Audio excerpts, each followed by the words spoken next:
SCG prowess as well. He lost in the finals of the Invitational against, or in the last Invitational, Somerset. So he did very, very well. And his opponent was Eric Smith in that tournament. So Andrew is a noted control player. He's been playing control the last couple times we've watched. He had black-white control in the last Open that I covered. Utilizing Desecration Demon, Sign in Blood like we discussed earlier. And today, not far from that, is Esper control. But something to note, he has 0 creatures in his main deck. Not a creature. He is fully dependent on Ashiok and Elspeth. He has no other way to win game 1 besides Ashiok and Elspeth. And so far, 4-0, making it happen. We'll see which one of those Planeswalkers makes it happen for him today. Jory, on the other hand, is playing, let's say, a black-red deck of some sort, mid-range-ish. Same thing we see earlier, Read the Bones, Anger of the Gods, etc. I think this is more of a control build. He's only got 4 Desecration Demons and 4 Stormbreath Dragons as his threats. So he's controlling. Yes, he's looking to finish off with creatures, but those creatures are very late in the game, and he's just going to be killing as many things as he can in the meanwhile. Wow. So Andrew, and for those who are new and just joining us, we had quite the little discussion about Ashiok earlier, and we're seeing it again here, where I'm not a huge fan of it, to say the least. I'm actually, can't stand the card power-wise. And Ricky, you mentioned that you're not also a fan of it, but Andrew is banking on it. He is all in on Ashiok winning the game, because otherwise it's just 2 Elspeth. This seems like a control deck of old, where you just, you're bare bones skeleton crew on win conditions. He's going to be disappointed when he flips over cards and doesn't see any creatures. Only the 8 copies in Jory White's deck. And with that being the case, you'd have to think that Jory has a slight advantage here. But Andrew is going to have to, hold his Elspeth with dear life. Does he have any heroes downfall? Yeah, he has 3 in the main. So not only does Jory have, Andrew only have 4 Planeswalkers as his only win conditions with no 8th lane in the main deck, he also has his opponent with cards that vindicate those. So it's just quite, it seems like an uphill battle for him, doesn't it? Jory White has 3 Heroes Downfalls, 2 Dreadbores, the 2 Rakdos' Returns, which you cite as the enemy of control decks for Planeswalkers. In addition to that, just a lot of other random things. We saw Thoughtseize there get dissolved. He's got a Ratchet Bomb that you can eventually get up to kill a Planeswalker, and 2 Shocks that could take something out. This is just tough here. I think what I'm going to have to do here, if I'm the black-red control player, is just you just pocket those removal spells, hold on to those Heroes Downfall. Oh, he has 2 Dreadbore too. I missed that. That's 5 answers to Andrew's Planeswalkers. This is going to be rough, but let's see. So far we've had a Thoughtseize, Dissolve. We have 2 Mutavaults on Jory's side. We're going to start seeing them activated here. And you're going to see Mutavaults coming in as kind of like the precursor to finishing him off with his Desecration Demon and Stormbreath Dragons. I haven't seen a control deck this light on win cons, and the reason why I'm harking on it is because before you were able to play the Thalia Drown Yard, and you were able to, who cares how many win conditions you have main deck, because eventually I'm going to get you with these lands. Andrew, not the case. He has to actually get those Planeswalkers involved in the game, and they have to stay out for many, many, many turns. It's not something you can't just play an Ashiok, activate twice and the game's over, like Jace Memory Depth. You need that guy out for a long, long time. So you think this is a nightmare matchup? This is a nightmare matchup. For Esper control. And to top it all off, does he have Raptors Return? 2 Raptors Return. It's just too much. Too much. So if I'm the Esper player here, Andrew doesn't really know what Jory's packing here, what kind of heat he's packing. But at 4-0, you got to know that Jory's got a great control plan here. How do you craft a victory in this situation as an Esper player, Shaheen? You would have to not counter anything that stopped. You'd have to hold every counter spell to protect both Ashiok and Elspeth. If you waste any, you're going to lose this game. He also has an outside win chance with Jace Architect of Thought, getting it high enough to then steal their win condition as well. But again, it's just not a great plan against the black-red deck that has not only Burn to lower the loyalty, it's got Dreadbores and things that destroy Planeswalkers. That's another reason why when you're playing Control, you have to have a diversified win condition, where you have a creature way to win and a Planeswalker way to win. Trust me, I'd love nothing more than to play Planeswalkers and hope they win. But no, we live in the real world here, my friend, and we need Osmodan, and we need Aetherling, and we need that Sphinx that we saw earlier, the Hexproof Sphinx. You need ways to win. So Jory is just picking away with the Mutavault, getting some damage in. He knows that an Esper deck likely does not have many ways to interact with this land that it attacks. Azorius Charm is, really Hero's kind of Downfall, a couple of removal spells, but then But again, if you get him to waste a Hero's Downfall on your Mutavault, the way is clear for Stormbreath Dragons later. Yeah, definitely. I'm with you. And here is said win condition. So 1 out of 4 win conditions is on the board. Let's see how long Elspeth sticks around. And I don't think for long. I think he has a Hero's Downfall in hand, and he does. So in a turn, Elspeth will fall. The hero Gets 3 tokens out of it. Not really enough against a board of 2 Mutavaults. Right, and a board that just, when you have Anger of the Gods, you're just itching to get rid of that card. But he's going to actually play a dragon here, and Andrew is down to, let's see, he has Far Away ×2, and he has Hero's Downfall and Doomblade. So he still has a lot of answers to this dragon. This dragon's a lot better against Esper than people think it is, or I mean a lot worse against Esper than people think it is, because of how many black removal spells are in Esper. So gonna get 4 damage in here, but most likely not gonna get to go monstrous next turn. No. And Andrew's at 8, so he actually has to kill it immediately. Oh, it looks like he has to Verdict. He doesn't have any other option. So he's going to lose all those tokens he made. So he's going to get in there for 3, he's going to Verdict, and then he's going to just hope that Jory does not have another Haymaker. Right, but so Andrew's on his back foot having to tap out or close to it on his main phase with the Supreme Verdict. Yeah, we got a good old-fashioned opposite color control deck here. One with a fully different plan. Yeah, I'm a control deck, says Jory, but I attack your hand, I attack your life total and bursts, and Andrew's deck is not equipped for that. Oh, what a draw. You see that draw? That's a Rakdos Return. That should do it. That is going to deal all but 1 point of damage to him. He's going to lose all of his cards. And he might do it for 1 less to play around Syncopate, which I'm not against that. Even so, he's going to put him at 2. Seems like a good idea. Yeah. Oh, actually, he's going to put him at 2 and kill with Mutavault. Oh yeah, perfect. If it's for 6, I think. Is it for 7? 5? 4. It's for 4. Okay, so he's not dead. So puts him dead to the 2 Mutavaults next turn. Let me see those cards. Yeah, empty the hand. Get in for 2 with the Mutavault, and then you have 2 Mutavaults. So Andrew does not have a single card. No. That can answer 2 Mutavaults. No, and the worst thing about this is, we mentioned this again, and this is not quite. Not enough. Showing you more cards and then conceding. Okay. So, Andrew saw again there, we mentioned earlier, and I kind of ranted on about Rakdos Return and how good of a card it is. It's even better than I describe it. It's just the best card you can possibly have against a control deck, especially now with Planeswalkers being the win condition, because it not only kills your Planeswalker, it empties your hand out, and it pretty much puts you into a top deck empty board mode.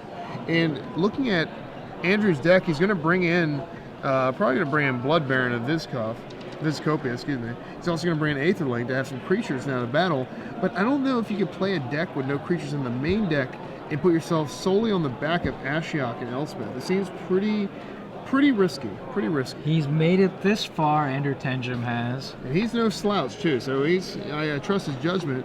I've talked to Andrew in every open that he's been in, pretty much had a little chat, and he has a very similar play style to me.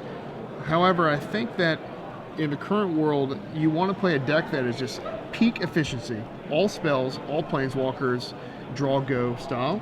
But this is not, like I said, this is the real world. In the real world, people can hate out a one-dimensional attack, and you have to have more than one dimension. You have to have multi-dimensional attack. You need to be able to attack them with creatures, you need to be able to attack them with Planeswalkers, and you got to attack them with basically like card draw and card advantage.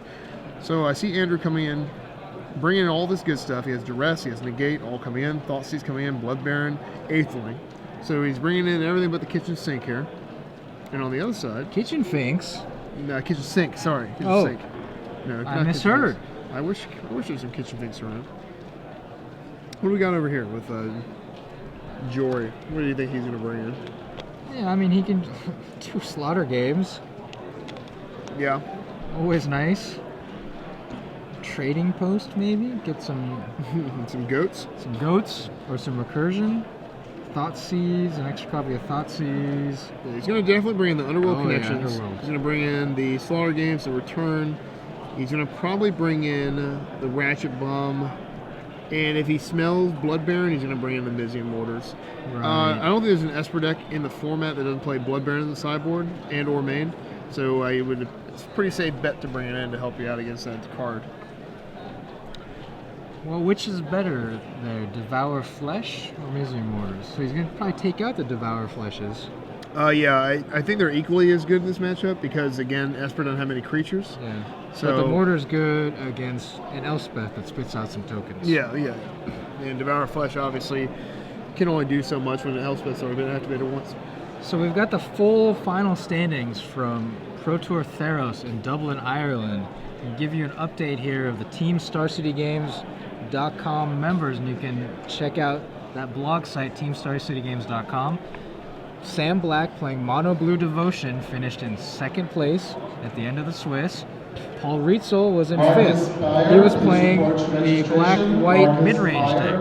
So both those guys in the top 8, they are eligible for anywhere from $1,000 to $10,000 extra cash, in addition to whatever they win at the Pro Tour, for being part of Team Star City Games as performance bonuses. It's pretty good. Kind of like sports now, right? Yeah, and I mean, I try not to rant and rave about how great Star City Games has become, and has always been. But right now, we're giving out money to people at a Pro Tour, not even at the Open Series, along with taking your guys' suggestions. I mean, you love Team Limited. We now have Classics there, Team Limited. We enjoy Legacy and Standard together instead of having Standard, so we dropped that real quick. I mean, we're definitely malleable, and we change to what our fans and what people following want. And not only that, we created this team, and if you look at the players on this team, it's hard to compare it to anyone else. I mean, it's a stacked team. Yeah. So in addition to those two in the top 8, Patrick Chapin, the innovator, finished in 9th place, not on breakers. It was a clean cut because how many rounds they play. But he locked himself in for $500 bonus for the Team Star City Games bonus. Kai Bood just finished outside of the bonus money. He was in 17th place, the German juggernaut, and there were some photos of him signing German copies of the card Juggernaut, apparently. John Finkel, so Kai and Finkel, in the debate for the best player of all time, Finkel finished in 26th place. Brad Nelson, former player of the year, was 30th place. Reed Duke, been on an absolute tear playing Magic the Gathering. He was in 34th. Right behind him is team member. They won one of the Star City Games Team Sealed Opens together. William Huey Jensen, new Hall of Famer. He was 35th, right behind Reed Duke. Their third team member, Owen Turtenwald, was down in 55th. Look at Huey Jensen's Open Series, wrecking he's been doing. That man is top 8 every single one he's played. I believe he's still making top 8. Yeah, that is just absurd. Yeah. And who else we got to get a look at? Matt Sperling was in 43rd. Tom Martell, 51st. And so those, I believe, and Matt Costa, 99th. Gabriel Nassif, 274th. So according to these numbers, all but 2 of Team Star City Games made day 2, right? And then all but 3 made the cash. So they really hit on something. They did. Most of them played the Mono Blue Devotion, but Paul Rietzel and Patrick Chapin playing the black-white mid-range deck. Maybe that was actually the better deck because the 2 of them, 5th place and 9th place. Pretty good. Not bad. I don't know which other members of the team kind of went with the schism there. Yeah. And Andrew now, back to our match here, is playing also black-white. Tossing a little blue in there.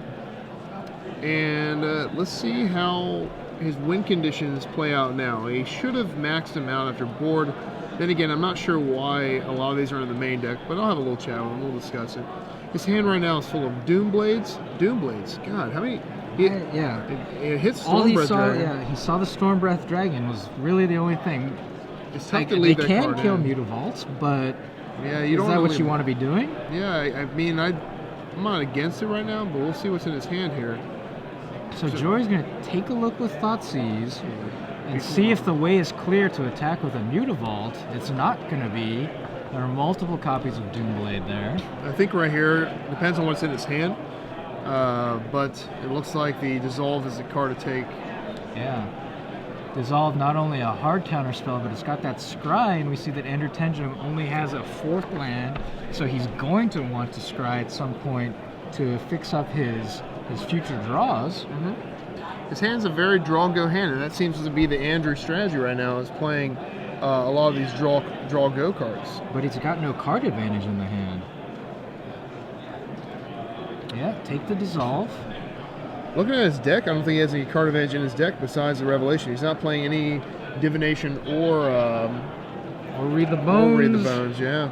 The debate. There was a tweet earlier about Read the Bones. Yeah, somebody said they said it could be a dead card. So, listeners, now we had a little debate earlier about Read the Bones and discussion about it more or less. And why do you think Divination is better or Read the Bones is better? And you can tweet us at SCG Live, hashtag SCGMKE, or you tweet at me directly at ShaheenMTG and let us know. We're saying the Scry 2 on attached. I'm saying, in my side, is that it's just way better than Divination. The 2 life is well worth the Scry 2 in that situation. But again, you know, what do you guys think? Well, Peter Williams earlier at the Mr. Mobius agreed with me. He said, I think the 2 life is relevant in some matchups, so sometimes Read the Bones is a dead card, whereas Divination isn't. That's true. I mean, do you really want to be casting Read the Bones against a mono red player? Yeah, I don't really want to cast Divination against him either, but you know. Well, Jory goes to read some bones there. Andrew Tenjum denies him that with a Syncopate. Yep.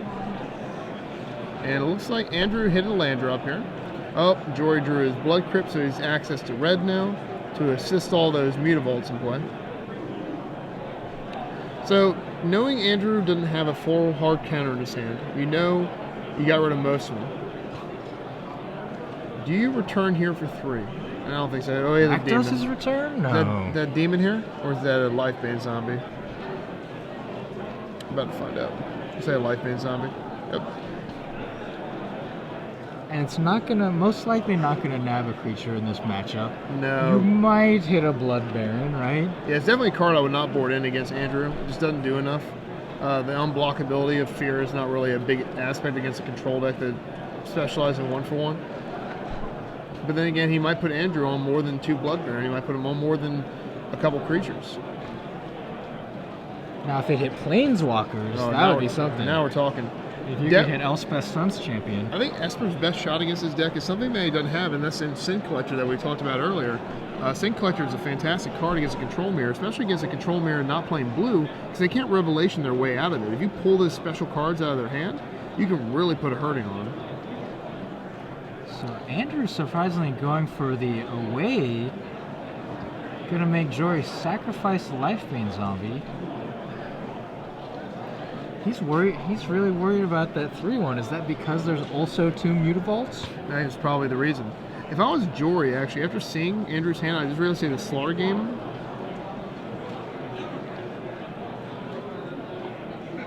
So it looks like Jory is activating a Mutavault to try to sacrifice to the away, and Andrew uses the Doomblade to kill the Mutavault. This is an interesting play because Jory doesn't have any more land, and he has a Rapid Return, so it's pretty much like... Yeah, he just sacrificed his 5th land there, but he also has another Mutavault, a 3rd Mutavault, so... All right, we drew a land here, and then you just Rapid Return for 3. Remember we talked about we don't play around stuff here. You just do it. See, nobody plays around anything. You just go for it. Well, he thought seized away the Dissolve and then baited out the Syncopate. He's had 3 draw steps since then, which is very likely he did not draw a counter by then. And the fact that Andrew didn't try to counter the Lifebane Zombie, but instead went for, after it enters the battlefield, try to make you sacrifice it. Yeah. Seemed like an indication to Jory that the coast was still clear. Now Jace. Oh, there's the Ashiok, the legendary Ashiok. So, for those who haven't been with us since the wee hours of the morning, we had a long talk about Ashiok, and again, here it is on screen.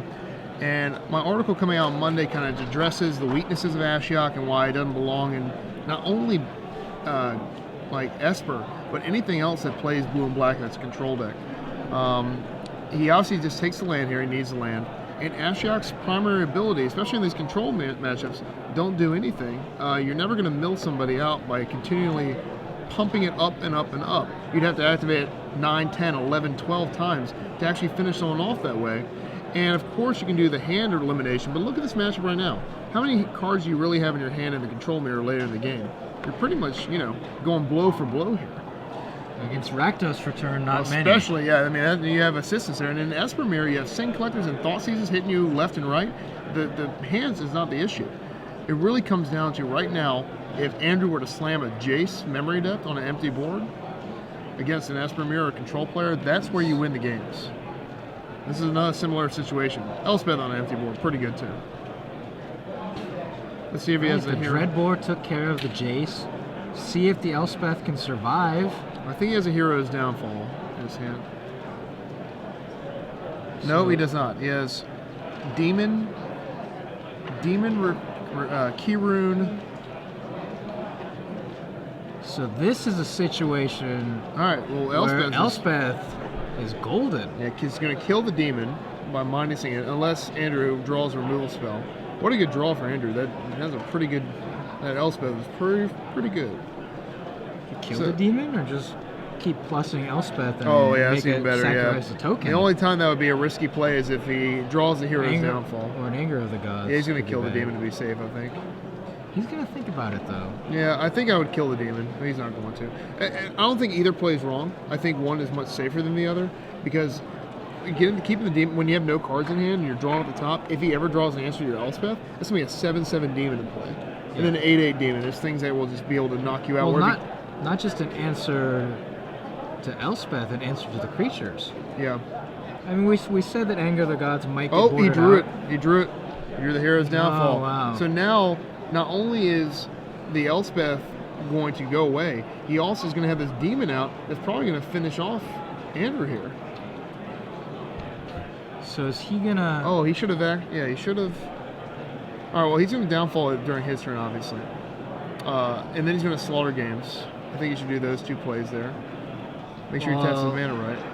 So Andrew's Does he have the mana to do that? 15 life. Yeah, so downfall. Or you just leave up 2 Mutabolts. That was another option. But I think he's actually going to slaughter games here, yeah. And he's going to name Sphinx of Revelation. I mean, I would. No doubt. Another big problem with slaughter games is, too, as a sideboard card. It's a decent card against the control decks, but since they spread out and diversify their card choices so much, a lot of times you're not going to get full value out of it. You might hit 2 Aetherling or 2 Blood Baron, but then 2 Osmodat and 2 Elspeth and 2 or 3 Jace and 2 or 3 Sphinx of Revelation, that you're not really getting max value out of it, but in conjunction with Thoughtseize, no, he named much Elspeth. better. Look at that. Oh, wow. Pulling out the Elspeth instead of the Sphinx's Revelation. I agree with you. I would have gone for the Sphinx's Revelation. That's the only card that's going to get Andrew back in this. I mean, Elspeth's good here, but Sphinx of Revelation I would take 10 out of 10 times right now. So he's going to look through, he's going to see the win cons, and Jory sees the bad news. He sees that there's multiple Revelations, they're all in there still. He sees Blood Baron in there. Yeah. And only the single copy of Elspeth, in addition to the one that he just dispatched. My friend, local, I don't know if he's listening or not, a good friend of mine, actually he's on his honeymoon right now. Well, congratulations. Congratulations to Jeff Shield. He says he used to play control decks like me, and he would build them like me, but he's definitely a mid-range or aggro player. And he would put Slaughter Games in his deck, or Thought Hemorrhage, and he would name the wrong card every time. And he's like, you know what? I'm done with this card, because there's a lot of thought that goes involved in that card. I once played against an old extended, played against a rock deck that had Cranial Extraction and Eternal Witness to recur it. My opponent cranial extracted me 5 times and I still beat him. Yeah, it's not in the wrong hands. I killed him with Sakura Tribe Elders. Nice. Yeah, I got cranial one time for a Learn when I was playing Learn Extended, and I beat him down with some Cavern Harpies. That's always a good feeling. Alternate win. All right, so Ashiok comes down. the all-powerful Ashiok. So you're saying Ashiok is not the left hand of darkness here? No, I'm saying Ashiok is definitely, it's like the broken leg of darkness. Yeah. All right, so Dreadbore comes down, and again, we've talked about... That's another top deck for Jory, though, right? He did not have that Dreadbore. No, he drew the Dreadbore, he drew the Elspeth. He's drawn pretty well, but, you know, with his Revelations in his deck, he's got a lot of live draws. A second Desecration Demon. So how many Supreme Verdicts has Andrew Tenjum I think left it's 0. in his deck? Zero? I didn't see any when Jory was slipping through. I didn't see. Because he only saw, you know, Mutavaults, he has the Tension Sphere. Stormbreath Dragon. He has the Tension Sphere. Could get rid of 2 Desecration Problem Demons. is Jory's playing he has multiple Mutavaults. He's got Rakdos Kiryu. Oh, and I just realized where I saw Jory from earlier. Walking away, he reminded me, he kind of looked like BBD, so I took a picture and tweeted him. So. You mentioned that. Yeah, so So this is the Brian Braun doing lookalike. There's a Brian Braun doing Doppelganger. While BBD is out battling in Dublin, his Doppelganger is here battling in the Open Series. Tenjum, World of Hurt. Sacrifices more soldiers to the demons, looking for his detention sphere. Yeah. Oh, man. That's a good way to find it. That is an excellent way to find it. 1, 2, 3, 4, 5, Jory, 6 why cards. did you name Revelation? No. That may be the decision that costs him this game right here. Yeah. We'll see if Andrew Tenjum has found one of those Another detention Revelation. spheres. You don't even need it right now. He can say go again, sack 2 more. Look how Revelation quickly again. he untaps once he's got 6 cards in his hand. I want to cast these spells. Yeah, he's ready to go. He's just got. He drew a lot of land, but he has a Revelation, so he gets to do this. He gets to do all this over again. Oh, he should have attacked. Oh, he's Mutavault. Never mind. Don't listen to me. That'd have been an awful attack. All right, so Jory untaps. He's going to go into his combat step. We're going to sack a couple soldiers here, and now Jory is probably going to get in there with his boys on the ground. Yeah, activate a Key Rune, activate Mutavault, or both Mutavaults. Man, Or Jory he's- has to be kicking himself. You name Revelation here, this game is over. He's got Underworld connections, so he's going to pause his offense to draw some cards. Puts it on a Blood Crypt. Or is that the Guild Gate? I believe that's the Rakdos Guild Gate. Yeah, he's going to draw a card here. And he drew Read the Bones, I think. Can't tell, he's doing the old hand switch. I think it's Read the Bones. The old Kibler Shuffle. Yep.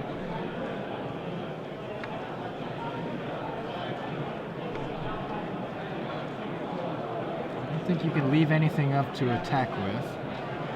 Read the Bones.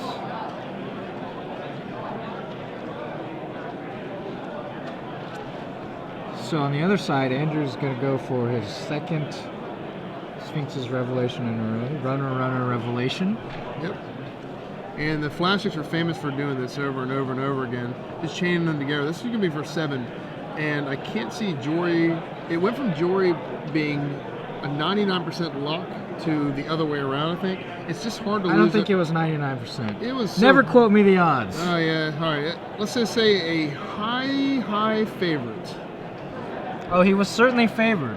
See, favorite could be 51%. I want you to live the experience of just being dead to rights.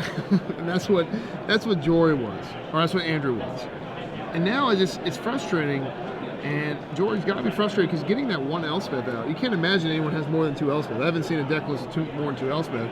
You can't overload the 6-mana Planeswalkers. And there you go. Off the second Revelation, Andrew finds a detention sphere, exiles both Desecration Demons. Don't have to worry about those triggered abilities anymore. Nope. Get out of here. 25 life, very comfortable against the Key Rune and multiple Mutavaults. Now he has to discard. Yeah. What a nice luxury, right? That is. Too many cards in hand. Probably getting rid of some number of lands. Yeah, definitely keep the Scry lands. I think he's about to discard the Scry lands. I would discard the Shrines first. Actually, I think he's just going to ditch all of his land. Yeah. Feels like he's got enough lands. All right, so Jory draws. He left it. I think he left another Read the Bones on top. Gonna draw with Underworld Connections again. A couple land added to his repertoire. I just don't know at this point what Jory needs here, because we know Andrew has syncopate and dissolve in his hand and negate. Oh man, he's gonna get negated here. I don't want to show you. Yep. And he's got far and away too, so any combination of activating things will lead to Andrew being able to deal with a lot sadness and death. Yeah. So important thing for all you watching at home, with Underworld Connections, it gives the activated ability to the land. So if you want to name something with Piling Needle, make sure to name the land that it's on and not Underworld Connections. Guess what? I didn't know that. Thank you for telling me. And so if you're playing Underworld Connections, it's very important then to put them on different lands if you can. Yeah. You know, if you have a Rakdos Guildgate and a Swamp, or Rakdos Guildgate and Blood Crypt, multiple connections, put them on different lands, so you don't get stopped by one needle. Yeah, it's funny. A lot of these things, these little nuances like that, it's very rare to come up, but that's something big nowadays, because Pithy Needle is one of the better answers for Underworld Connections. All right, so we have Aetherling. See, Andrew, how good does it feel to play creature now? Stop messing around with those little planeswalkers. Time to play Big Daddy here and end this game. And we know that Aetherling is just a monster to deal with in the control. It's a singleton in a sideboard. Why not find a space to make a singleton in your main deck, you're saying? Yeah, I think it might not be a bad decision. Shave off literally one of these removal spells, throw a Aetherling in there, and you'll definitely be for the better. You'll win a lot of games where you set up control, and now you're finally able to finish. Yeah, it's a quick clock. Elspeth, how long does it take to win with an Elspeth Sun's Champion in play? Too long. Too long, and a lot of times you don't, because Hero's Downfall is everywhere. Yeah. Let me tell you how to kill Aetherling. You can't. You can't. Minus Pithy Needle and a removal spell, there's nothing else to deal with Aetherling, so it's just one of those where you want to have at least one in your deck. I actually boarded out Aetherling against the aggro deck, and I made a huge mistake because, yeah, it might not be great against aggro, but you still need a way to win, and it's a creature, so you need a way to win. Funny thing about Aetherling, apparently some of the block constructed technology from Ravnica Block on Magic Online, Debtor's Pulpit is an answer. Oh yeah, that people are talking about for Aetherling. That is the white version of Underworld Connections that gives the enchanted land the ability to tap target creature. Yeah, that's something. Definitely fringish. Hey, when you're playing block constructed, you find what answers you can. Yeah. That's one of the reasons I love block constructed, because this is a limited, not quite an all-star, it costs 5. It's a little expensive, but it's a very good limited card. Yeah. And I love that it found a way into constructed. Yeah. No matter the fringe. All right, well, Jory packs it up. So we're going to go to game 3. Here's a new revelation for you. I get it. Drawing 13 cards. Tough to lose after that. Is that good? It's good. Drawing 13 cards, I've learned this. That's the number. Any less, any more, not great. 13 is the number you want. So 12, if Andrew had drawn 12 cards, probably wouldn't have the detention sphere would have been the 13th, he would have lost. Right there. That's it. We, like you said, you're a statistics guy. I think it's about a 48.6% chance of victory. Oh my goodness. All right, C3PO, enough of that. Yeah, my math is not on point, let me tell you. If you guys have any history questions, you feel free to tweet me at @ShaheenMTG, and we'll discuss some. I guess you can discuss the Persian Wars, the Crusades. I teach all that stuff. We can discuss. Let's see, anything world history, River Valley civilizations. Interesting things like that. Beginning of time, Neanderthals. I'm more of a modern European history guy. So I used to be. You can ask me about things like the Battle of Verdun. Okay. Yeah. European history is pretty interesting. You know what? Last time I commentated with Chapin, he ranted on about Mortal Kombat and the video game? The video games in plural and all the Street Fighters for about 45 minutes. And then he started talking about the history of magic starting at the very beginning into the battle in Urza where everyone dressed up in mech suits and fought each other and all this stuff. So if at some point you and I can just go on a history rant if you want. if the game starts to dry up a little bit. I would rather talk Alex, about please come to the stage. anything else. Come to the stage, please. All right, we'll leave history out of this. Well, the history We should of talk more about the Pro Tour. We can talk more about the OP changes. If you weren't with us earlier, Wizards of the Coast announced some changes to their organized play structure.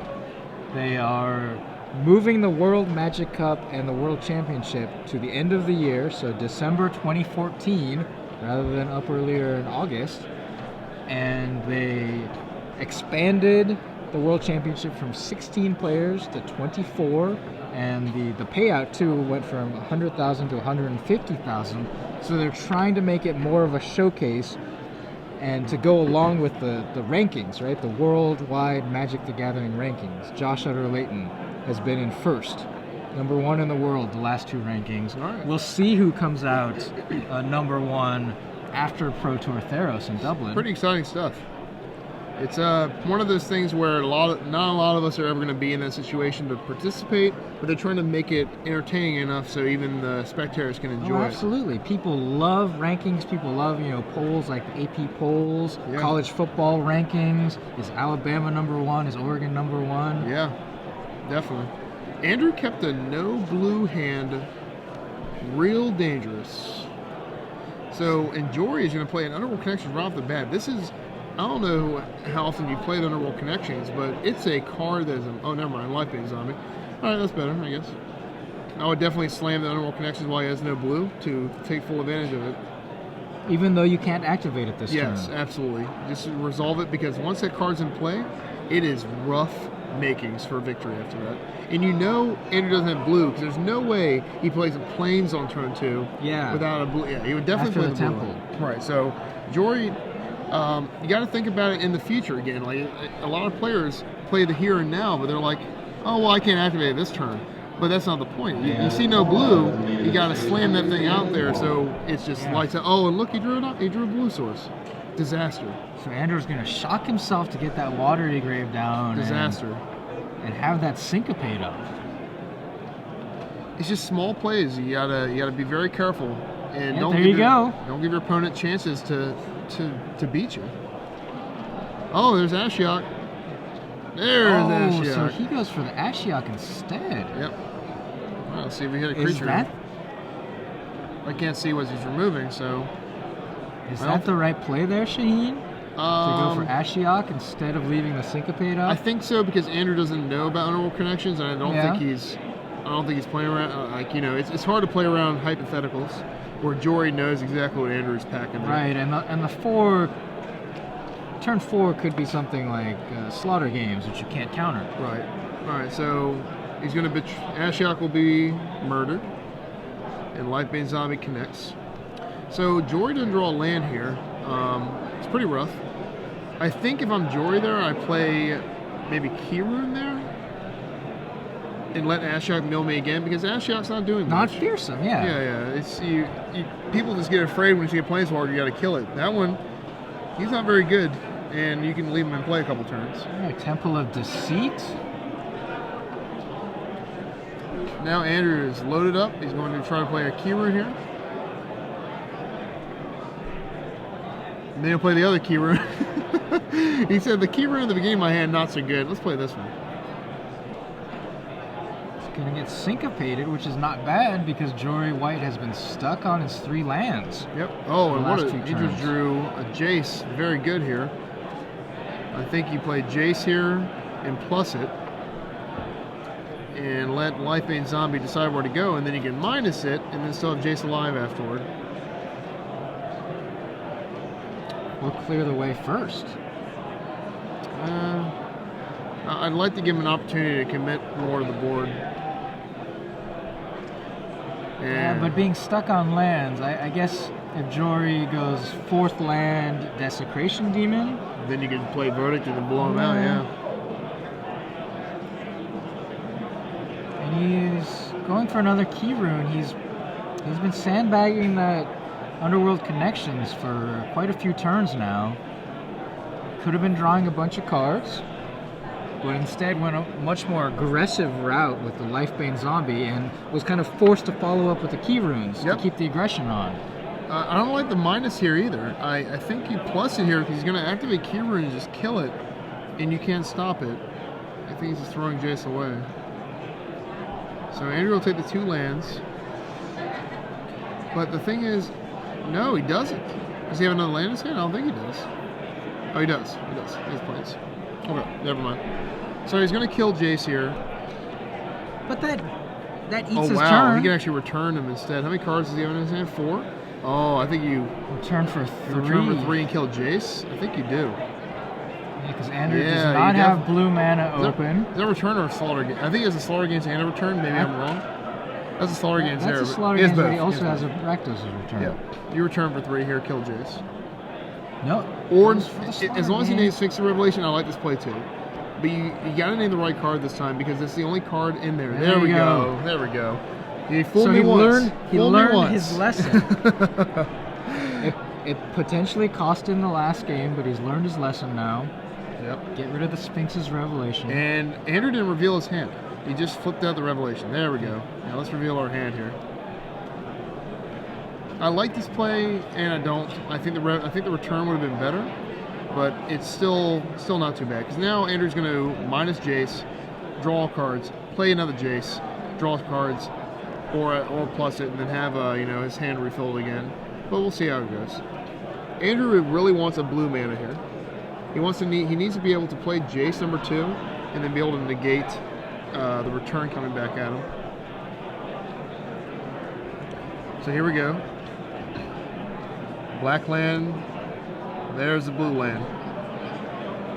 All right, so and he takes that. He does not take the blue land. That means if he took the blue land there, he would have been able to do work with it here.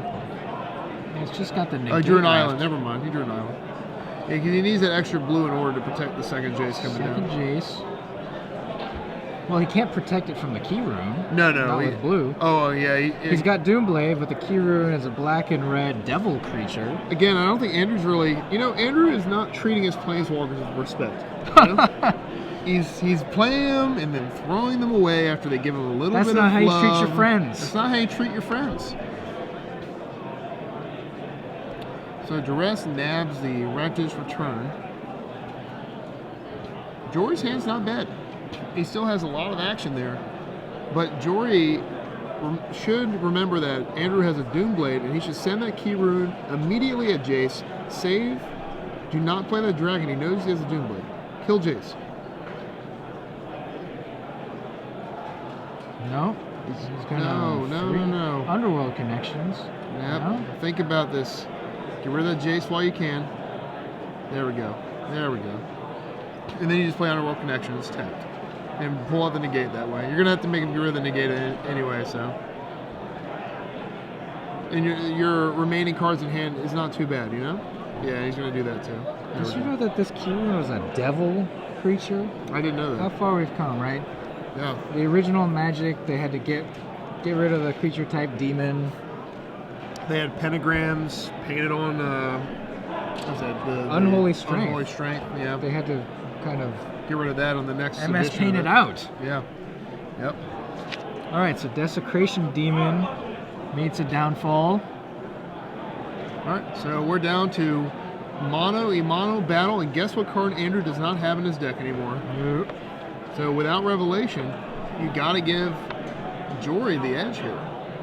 Oh man, great card to draw. Return. Just get those last 2 cards out of his hand, and then you know your dragon's safe. This matchup is a nightmare for Andrew, and mainly because he only has one Aetherling. Aetherling is your true out against the black-red control deck, and only having one of them is not enough to, you gotta get real lucky. Our top decks are gonna get very bad here if they're not in the Planeswalkers. Oh, Oh, wow. wow. Very nice draw from Andrew. He dissolves the Storm Breath Dragon. Oh. And then follows up with an Elspeth. All right. So yeah, Jory right there can't help but smile at the back-to-back top decks after the Rakdos' return. Dissolve for the Storm Breath Dragon and an Elspeth Sun's Champion to follow it up. Luckily, the dragon number 2 is here. Tenjum players, that is time in the round. Active So that's going to hit Elspeth. Additional turns. You cannot. It's tempting to hit the player, but then Elspeth can do the minus ability. You must go after Elspeth here. Is he attacking Andrew with the key rune then? So yeah, block the key rune. There we go. Elspeth Now goes Andrew, down. even with his top decks, if he does not draw an answer to that dragon, he's going to die. But he'll go to 1. He'll go to 1. As long as he gets rid of that card. If he draws a counter spell, he's dead. Because the monstrosity will be, yeah, his monstrosity will be 7. So +1, Elspeth again. Attack with 2 tokens. If this is not a card he can cast, the game is over. What a way to go, too. What drawing a card counter could he spell. be? It has to be a counter spell for him to die here, straight up. Oh, no, no, no, no, no, no. You gotta do the dragon. Oh, Hey. wow. Look at these draws. That's 3 in a row right there. Man. It was Dissolve, Jory. Elspeth, Doomblade. Do you think Jory has cut his deck in a bad way? Or? I'm surprised Andrew attacked with the 2 soldier tokens, because now the key rune, he could have quadruple blocked the key rune to kill it here. Yeah, I think he's just. I don't think he would attack with the key rune if that was the case. I think he would just held it back. Sure, but I don't know. Is he hoping to kill him with the soldiers? I guess he is. Yeah, but right now he's just going all out blitzing here. And then Jory's draws are Thoughtseize Land. When Andrew's draws are, what was before Elspeth? Dissolve, Elspeth, Doomblade. Now we have mystery card in hand. Yeah. It's All probably like a revelation. He So got, Andrew's just he got back in his deck somehow. playing the Abyss game with the key rune, letting one token block each turn. Meanwhile, he's going to keep making tokens and attacking with an ever-developing force, kind of like a legion, you might say. Yeah, a legion of... He's assembling a legion. Assembling a legion, yeah. So when Elspeth got spoiled and I was on camera the minute it did, and I went on there and I ranted on about how awesome it is, And there it is, wow. you see it right here in action, that 6 mana is a perfect number for the Planeswalker, and it's still an absurd card. It's still very powerful. Have you seen a 6 mana Planeswalker or something like that? $40, stay at $40 for as long as it has? That's something that's like new territory. Because usually the fringish 2 of and control deck cards like that, or even Consecrated Sphinx, don't get to $40, $50. It's just something that stays at 20 at most, 25 pushing it. But the reason why it's $40 is because that card, it does everything. It assembles a legion, it kills dragons, and then it ultimates to make, in case they're diddling around with Jason Architect over there, to give your guys enough oomph to go over and finish them off. So Are we allowed to say that word? diddling around? I don't know. I believe we're supposed to say dirtling. Dirtling? Okay. Phrase coined by New Hall